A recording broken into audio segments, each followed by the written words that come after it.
Bismillahirrahmanirrahim. Assalamualaikum warahmatullahi wabarakatuh. Selamat pagi semuanya. Berjumpa lagi dengan Ibu Rahma. Bagaimana kabar kalian? Anak-anakku sekalian, semoga kalian sehat di sana dan tetap semangat dalam menuntut ilmu. Oke, anak-anakku sekalian, pada pagi hari ini marilah kita sama-sama mengucapkan syukur alhamdulillah kepada Allah Subhanahu wa taala atas nikmat yang telah diberikan olehnya, terutama nikmat sehat dan juga nikmat dapat menuntut ilmu. Meskipun kita jarak jauh, insya Allah tetap ada kebaikan-kebaikan di dalamnya. Baik anak-anakku sekalian, materi akidah akhlak yang akan Ibu sampaikan pada hari ini yaitu tentang bagaimana membiasakan akhlak terpuji. Sebelum materi Ibu sampaikan, alangkah baiknya kita berdoa membaca basmalah terlebih dahulu.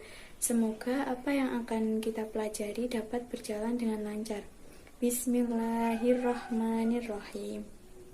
Ada yang masih ingat apa itu akhlak terpuji?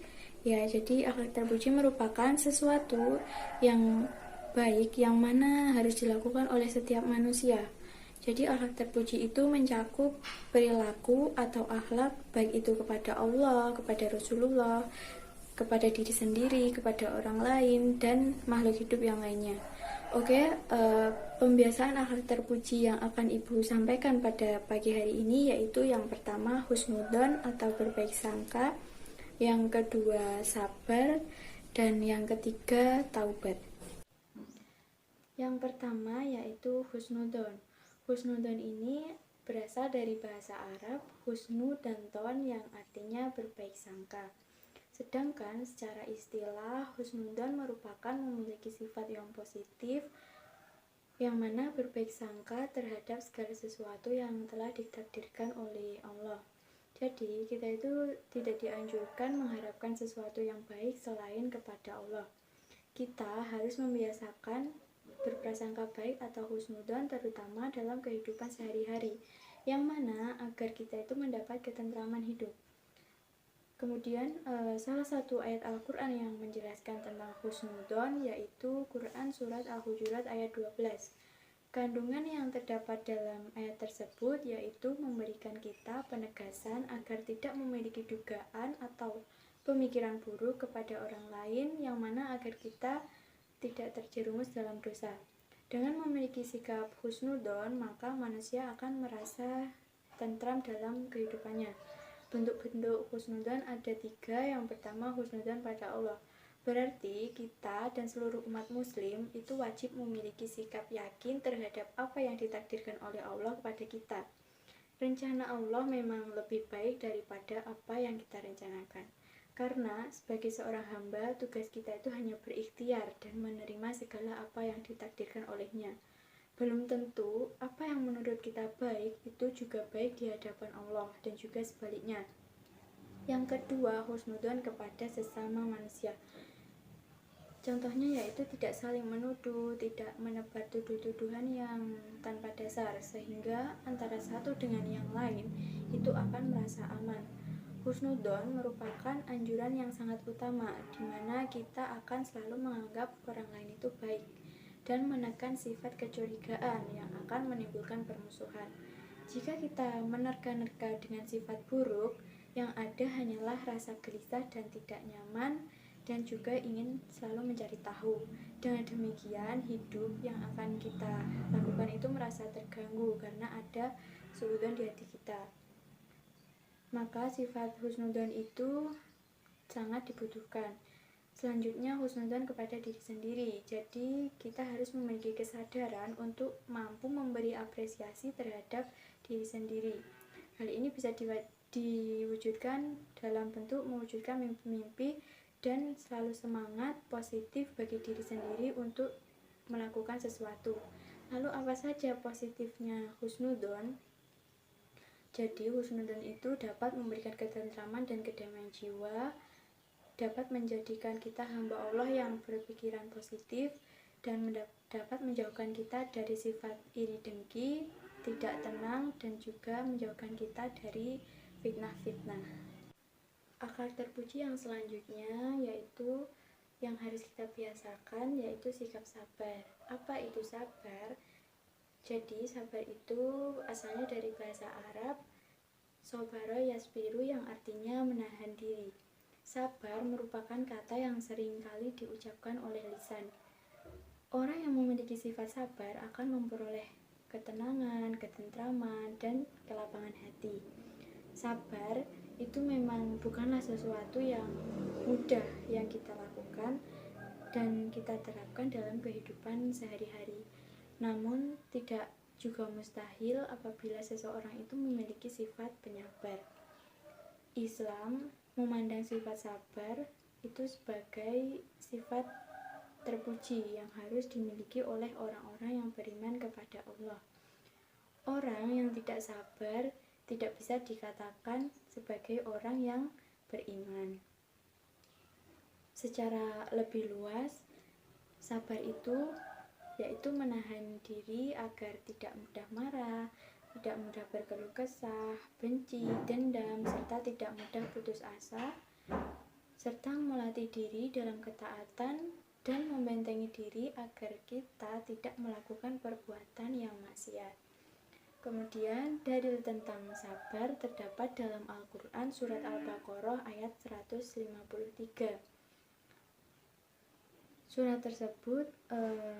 Ayat tersebut kandungannya yaitu kita manusia dianjurkan agar senantiasa selalu bersabar dalam menghadapi semua cobaan dengan cara terus melaksanakan sholat. Dalam Islam, sabar itu terdapat 3 bentuk. Yang pertama, sabar dalam ketaatan, sabar dalam menghadapi musibah, dan sabar dalam menjauhi perbuatan yang maksiat. Yang pertama, sabar dalam ketaatan. Pada saat menjalankan ketaatan dan perintah dari Allah akan terasa berat sehingga membutuhkan kesabaran yang tinggi. Contohnya yaitu seperti sabar dalam menahan diri dari sifat malas agar tetap istiqomah dalam menjalankan kewajiban sholat yang tepat waktu, menjalankan sholat berjamaah, dan sabar dalam menjalankan beribadah. Yang kedua, bentuk sabar yaitu sabar dalam menghadapi cobaan dan juga musibah. Orang yang beriman hendaknya bersabar dalam menjalani segala ujian, cobaan maupun musibah yang datang kepada dirinya. Percayalah bahwa Allah itu tidak akan menguji hambanya yang di luar batas kemampuan seorang hamba. Apabila mendapat cobaan, maka kalian perlu bersabar dan ikhlas dengan apa yang sedang terjadi. Sesungguhnya Allah itu selalu bersama dengan orang-orang yang memiliki sifat sabar. Yang ketiga, sabar dalam kemaksiatan. Segala sesuatu yang haram serta dilarang oleh Allah itu lebih baik kita jauhi. Segala bentuk maksiat itu mungkin memang menyenangkan, tetapi Allah itu sangat melarangnya, sehingga orang-orang yang beriman itu harus bisa menjaga dan menahan diri dari segala bentuk maksiat dan hal-hal yang dilarang oleh Allah Subhanahu wa Ta'ala. Apa yang akan kita dapatkan ketika kita mampu bersabar? Jadi jika kita mampu bersabar, kita itu dapat ketentraman hati dan kedamaian jiwa. Kesabaran juga dapat membuat tubuh dan pikiran kita menjadi jauh lebih tenang, dan kita akan merasa tidak terbebani dengan target yang ingin kita capai, serta tidak mudah stres karena selalu memaksa diri untuk bergerak cepat. Selain itu, kita juga dapat menikmati proses. Mungkin terburu-buru itu dapat membuat kalian menjadi terus berusaha dan hanya melihat target saja. Sebaiknya itu tarik nafas dalam-dalam serta tenangkan diri, sebab setiap proses itu sangat berharga untuk dinikmati. Dan tak hanya itu, ada banyak hal baru yang akan bisa kalian peroleh dari proses itu sendiri, yang tidak akan pernah kalian rasakan apabila kalian berada dalam keadaan tertekan dan juga terburu-buru. Kemudian sabar itu dapat menjauhkan kita dari penyakit. Bersikap sabar itu ternyata dapat menjauhkan kita dari berbagai penyakit yang mematikan, seperti sakit jantung dan juga sakit darah tinggi. Menurut penelitian yang diterbitkan pada tahun 2003 menyatakan bahwa orang yang tidak memelihara kesabaran pada usia 18-30 tahun kemungkinan besar mengalami tekanan darah tinggi di kemudian hari. Jadi apabila kita tidak ingin terkena penyakit tersebut, hendaklah kita memupuk rasa sabar dalam diri kita. Pembiasaan akhlak terpuji yang terakhir yaitu bertaubat. Secara bahasa, taubat itu berasal dari kata taba yatubu taubatan yang artinya kembali. Berdasarkan istilah, makna dari taubat yaitu kembali menuju kebenaran, perubahan hati, penyesalan, sebagaimana yang terdapat dalam suatu kitab Perjanjian Lama sebagai penyesalan terhadap Allah. Menurut Imam Ghazali, makna dari taubat yaitu usaha yang dilakukan dari beberapa pekerjaan hati. Menurut beberapa ulama, makna dari taubat yaitu membersihkan hati dari dosa. Kemudian menurut Imam Ghazali, terdapat dua hal yang mengharuskan seseorang untuk bertaubat. Yang pertama, agar berhasil memperoleh pertolongan untuk mencapai ketaatan, dan yang kedua, agar semua amal ibadah dapat diterima oleh Allah SWT. Tentunya juga terdapat syarat-syarat sebelum kita melakukan taubat. Kemudian apa saja syarat-syarat tersebut? Yang pertama, kita itu harus ikhlas. Pada dasarnya, orang yang bertaubat itu hanya bertujuan untuk mencari ridha Allah. Orang yang bertaubat sebagian besar dikarenakan rasa cinta mereka kepada Allah SWT, bukan karena kenikmatan dunia ataupun agar dipandang baik oleh makhluk Allah. Maka penting bagi umat muslim ikhlas ketika mereka mempunyai niat untuk bertaubat. Menyesali perbuatan dosa, ketika seseorang sengaja ataupun secara tidak sengaja, maka harusnya mereka segera bertaubat dan menyesali perbuatan yang mereka perbuat, dan mereka berjanji kepada diri mereka agar tidak mengulangi perbuatan tersebut.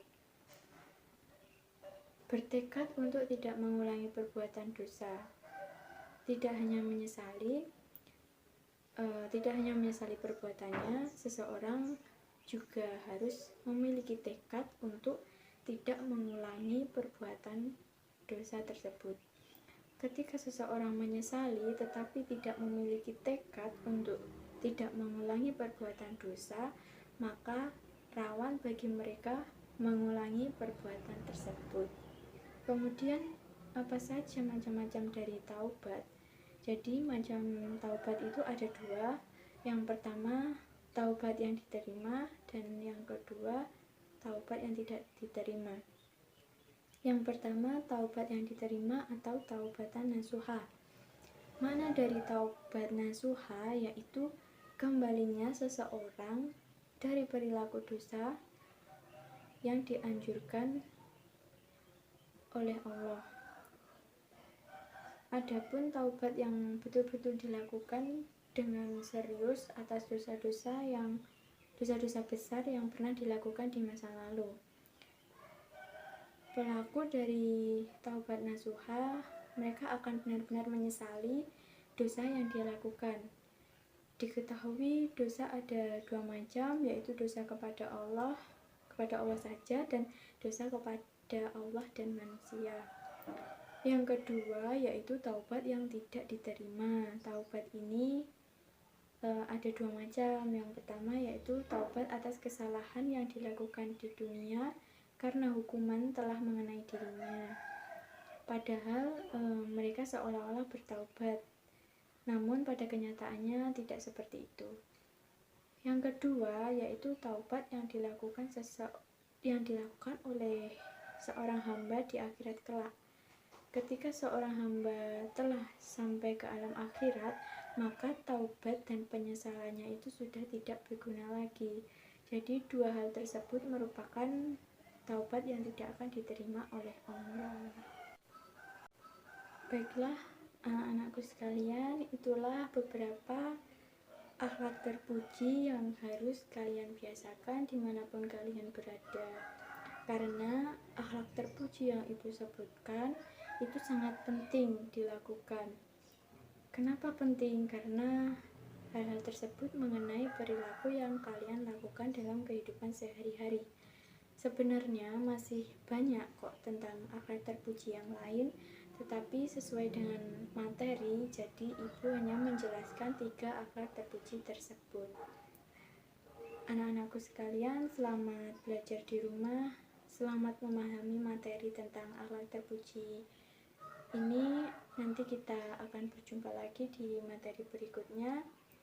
Jangan lupa tetap menjaga kesehatan dan jangan lupa rajin beribadah di rumah, dan juga selalu mendoakan orang tua. Mari kita cukupi atau kita akhiri pertemuan pada pagi hari ini. Semoga kalian dapat mengaplikasikan akhlak terpuji tersebut dalam kegiatan sehari-hari. Ibu akhiri pelajaran hari ini dengan bacaan Alhamdulillahirrabbilalamin. Semoga apa yang ibu sampaikan pada pagi hari ini dapat bermanfaat. Wabillahi taufiq wal hidayah, waridho wal inayah. Wassalamualaikum warahmatullahi wabarakatuh.